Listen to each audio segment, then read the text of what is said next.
द्रौपदी का 5 पतियों से कैसा था संबंध। नमस्कार दोस्तों, स्वागत है आपका कृष्णवाणी चैनल में। आज हम द्रौपदी के बारे में बात करेंगे दोस्तों इस वीडियो में कि द्रौपदी पांडवों के साथ कैसे रहती थी, कैसे इनकी उत्पत्ति हुई। द्रौपदी भारत की वो प्रथम महिला है जिसके 5 पति थे या वह 5 पुरुषों के साथ रमण करती थी। द्रौपदी की कथा व्यथा से बहुत कम लोग ही परिचित होंगे। क्या उस काल का समाज बहुपतित्व वाली स्त्री को एक्सेप्ट कर सकता था? क्या कोई विवाद खड़ा नहीं हुआ या कि समाज में और बहुपत्नी वाली व्यवस्था थी? लेकिन सबसे बड़ा सवाल यह है कि आज के लोग यह समझते हैं कि द्रौपदी ने विवाह तो सिर्फ अर्जुन से किया था, तो क्या उसका रिश्ता सभी के साथ नहीं था? क्या द्रौपदी सिर्फ अर्जुन को ही प्यार करती थी? क्या सचमुच में द्रौपदी के 5 पति थे? ये कुछ ऐसे सवाल हैं जिनके उत्तर महाभारत में ही मिलेंगे। द्रौपदी के 5 नाम। दोस्तों, सबसे पहले द्रौपदी के 5 नाम जानते हैं कि उनके 5 नाम कौन से थे। द्रौपदी को द्रौपदी इसलिए कहा जाता था कि वे राजा द्रुपद की पुत्री थी। उन्हें पांचाली इसलिए कहा जाता था कि राजा द्रुपद पांचाल देश के राजा थे।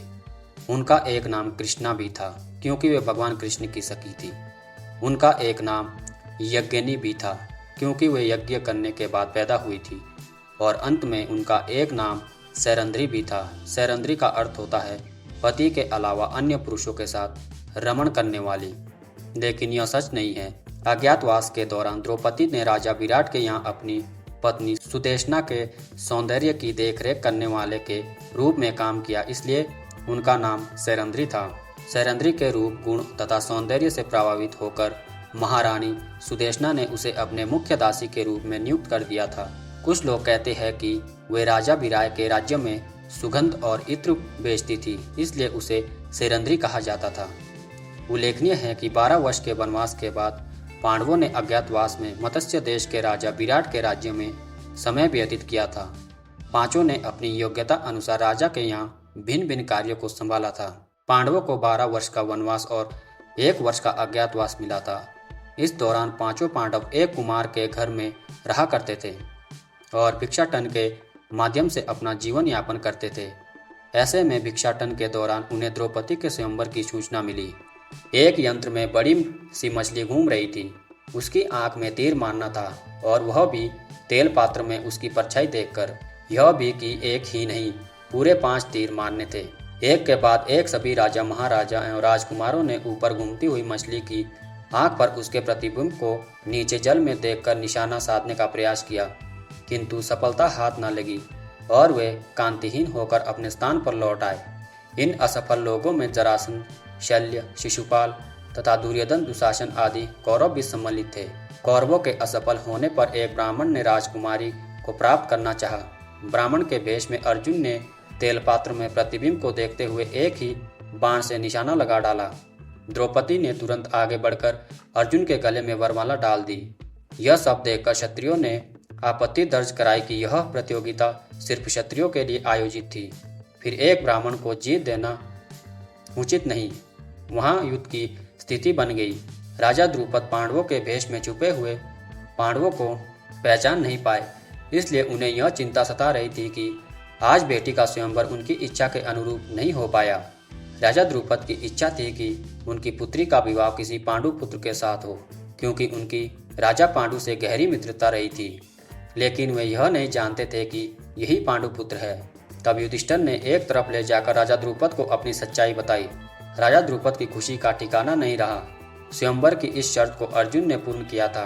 तब कायदे से द्रौपदी का विवाह अर्जुन के साथ हो जाना चाहिए था। लेकिन धर्मराज युधिष्ठिर की बात सुनकर द्रुपद प्रसन्न हो गए। उसके बाद द्रुपद ने युधिष्ठिर से कहा कि अब आप अर्जुन को पाणी ग्रहण की आज्ञा दे। तब युधिष्ठिर ने कहा कि राजन, विवाह तो मुझे भी करना ही है। द्रुपद बोले, यह तो अच्छी बात है, मैं भी चाहता हूँ कि आप द्रौपदी से विवाह कर ले।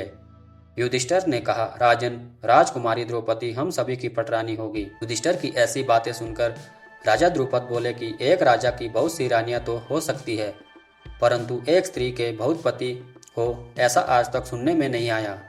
युधिष्ठिर, आप तो धर्म के जानकार हैं, धर्मराज है, आपको ऐसी बातें नहीं करनी चाहिए। आपको तो यह सोचना भी नहीं चाहिए। युधिष्ठिर के साथ द्रुपद इस बात पर विचार कर ही रहे थे, तभी वहां वेद व्यास जी आए और उन्होंने राजा द्रुपद को एकांत में ले जाकर समझाया। व्यास ने कहा कि द्रौपदी अपने पिछले जन्म में एक बहुत सुंदर युवती थी। सर्वगुण संपन्न होने के कारण उसे योग्य वर नहीं मिल रहा था, इसलिए उसने भगवान शंकर की तपस्या की और तब शंकर जी प्रकट हुए। उस समय द्रौपदी ने हड़बड़ाकर 5 वर मांगे, इसलिए उसे शिव जी के वरदान के कारण इस जन्म में 5 पति प्राप्त होंगे। आप इसे पांडवों की पटरानी बनने से रोक नहीं सकते। यह सुनकर द्रुपद ने कहा कि भगवान शंकर ने जैसा वर दिया था वैसा ही होना चाहिए, फिर चाहे यह धर्म सम्मत हो या अधर्म हो। तब द्रुपद ने व्यास जी के साथ युधिष्ठिर के पास जाकर कहा कि आज ही विवाह के लिए शुभ दिन व शुभ मुहूर्त है। आज चंद्रमा पुष्य नक्षत्र पर है, इसलिए आज तुम द्रौपदी के साथ पानी ग्रहण करो। यह निर्णय लेते ही द्रौपदी को श्रृंगारित कर मंडप में लाया गया। 5 पांडव भी सज धज कर मंडप में पहुंचे। 5 ने एक एक दिन द्रौपदी से पानी ग्रहण किया। विवाह में राजा द्रुपद ने दहेज में बहुत से रत्न, धन और गहनों के साथ ही हाथी घोड़े भी दिए। तब द्रुपद की रानियों ने कुंती के पास आकर उनके पैरों पर सिर रखकर प्रणाम किया। कुंती ने द्रौपदी को आशीर्वाद दिया। भगवान श्री कृष्ण ने भी पांडवों का विवाह हो जाने पर भेंट के रूप में अनेक उपहार दिए। पांडु पुत्र भीमसेन, अर्जुन, नकुल और सहदेव ने प्रतिदिन की भांति अपनी भिक्षा को लाकर उस सायंकाल में भी अपने ज्येष्ठ भ्राता युधिष्ठिर को निवेदन कर कहा कि भिक्षा का वितरण किया जाए। उदार हृदय कुंती ने भीतर से ही द्रौपदी को देखकर कहा कि भद्रे, तुम भोजन का प्रथम भाग लेकर उससे बलिवेश्वर देव यज्ञ करो तथा इन ब्राह्मणों को भिक्षा दो। अपने आसपास जो दूसरे मनुष्य आश्रित भाव से रहते हैं उन्हें भी अन्न परोसो। फिर जो शेष बचे उसका आधा हिस्सा भीमसेन के लिए रखो। उन शेष के 6 भाग करके 4 भाइयों के लिए 4 भाग पृथक पृथक रख दो। तत्पश्चात मेरे और अपने लिए भी एक एक भाग अलग अलग करके परोस दो। उनकी माता कहती है कि कल्याणी, ये जो गजराज के समान शरीर वाले हष्ट पुष्ट गोरे युवक बैठे हैं, इनका नाम भीम है। इन्हें अन्न का आधा भाग दे दो, क्योंकि यह वीर सदा से ही बहुत खाने वाले हैं। राजा द्रुपद के पुत्र धृष्टद्युम्न पांडवों के पीछे पीछे उनका सही ठिकाना जानने और उन्हें सही प्रकार से समझने के लिए वेश बदलकर आ रहे थे। उन्होंने पांडवों की चर्चा सुनी, उनका शिष्टाचार देखा और वे प्रसन्न हुए इस बात के लिए कि मेरी पुत्री सुखपूर्वक रह रही है। एक दिन की बात है, पांडव और ब्राह्मण लोग आश्रम में बैठे थे। उसी समय द्रौपदी और सत्यभामा भी आपस में मिलकर एक जगह बैठी थी।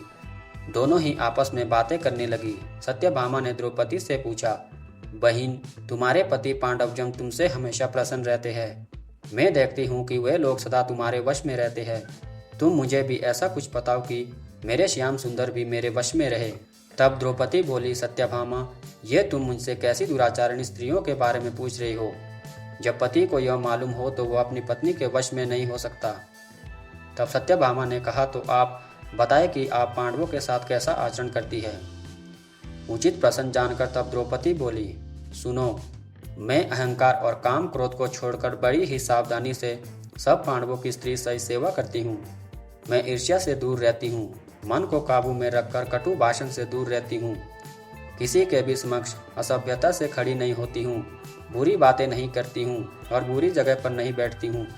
पति के अभिप्राय को पूर्ण संकेत समझकर अनुसरण करती हूँ। देवता, मनुष्य, सदा धजा या रूपवान कैसा ही पुरुष हो, मेरा मन पांडवों के सिवाय कहीं नहीं जाता। उनके स्नान किए बिना मैं स्नान नहीं करती, उनके बैठे बिना स्वयं नहीं बैठती। जब जब मेरे पति घर में आते हैं मैं घर साफ रखती हूँ, समय पर भोजन कराती हूँ, सदा सावधान रहती हूँ।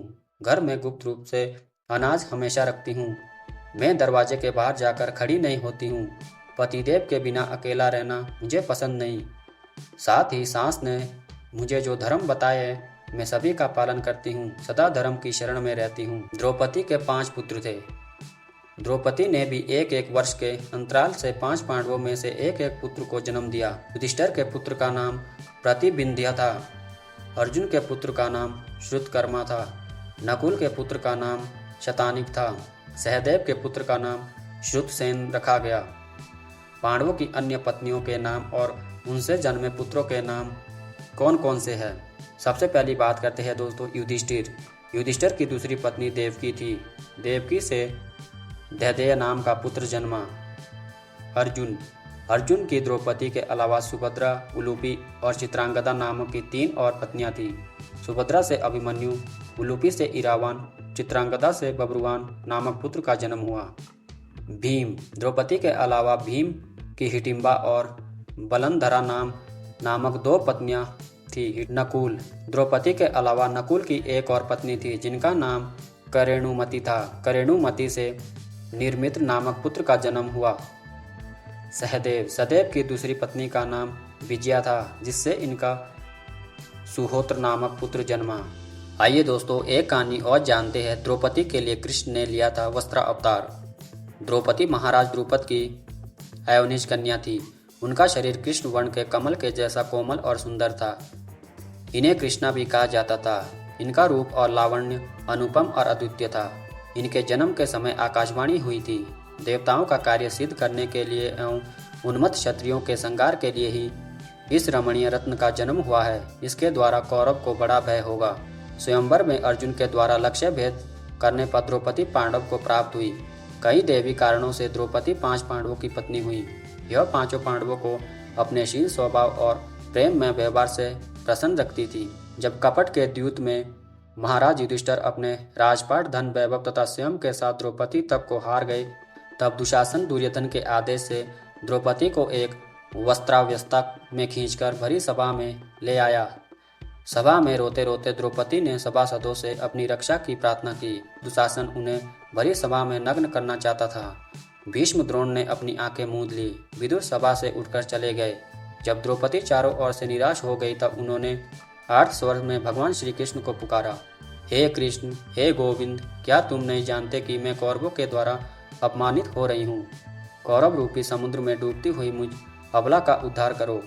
कौरवों के बीच विपन्न अवस्था को प्राप्त मुझ शरणागत की रक्षा करो।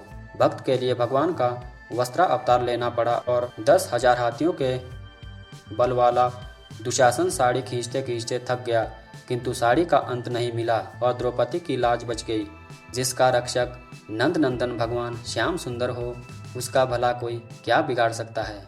जय श्री कृष्णा। दोस्तों आशा करता हूँ आपको वीडियो अच्छी लगी हो, तो वीडियो को प्लीज़ लाइक करें, शेयर करें, कमेंट करें और हमारे चैनल को सब्सक्राइब करें ताकि वीडियो का नोटिफिकेशन सबसे पहले आपको मिले। वीडियो को देखने के लिए धन्यवाद।